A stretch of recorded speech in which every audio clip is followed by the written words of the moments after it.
Ce sont des mesures pour le moins libérales qu'a proposé ce soir Nicolas Sarkozy, le candidat Sarkozy, car à Agen, dans une salle comble et avec Cécilia aux premières loges, c'est bien le candidat à la présidentielle qui a parlé de morale et de réhabilitation du travail. Sur place, Stéphane Grand, Robin Teboul.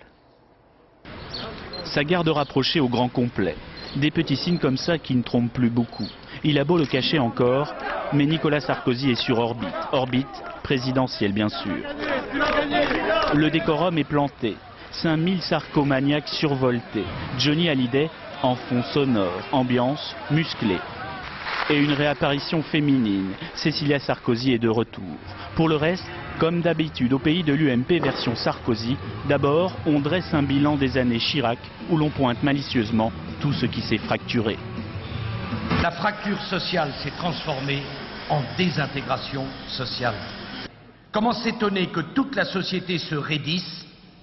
Comment s'étonner que les solidarités ethniques et religieuses s'engouffrent dans le vide laissé par le délitement du lien social? Comment s'étonner que ce qui peut apparaître comme l'échec de l'idéal républicain ouvre la voie à des valeurs qui sont tout le contraire de la République?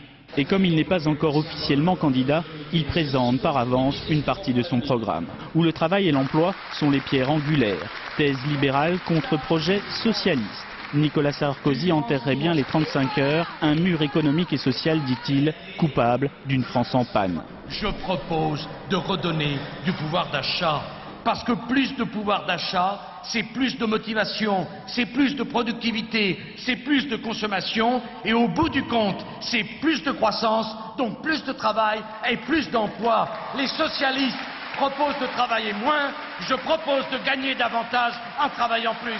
Voilà un projet de société. Les 35 heures sont clairement visées.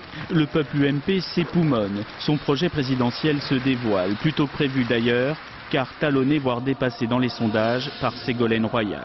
Nicolas Sarkozy, candidat de moins en moins virtuel, a comme qui dirait allongé sa foulée, bien obligé.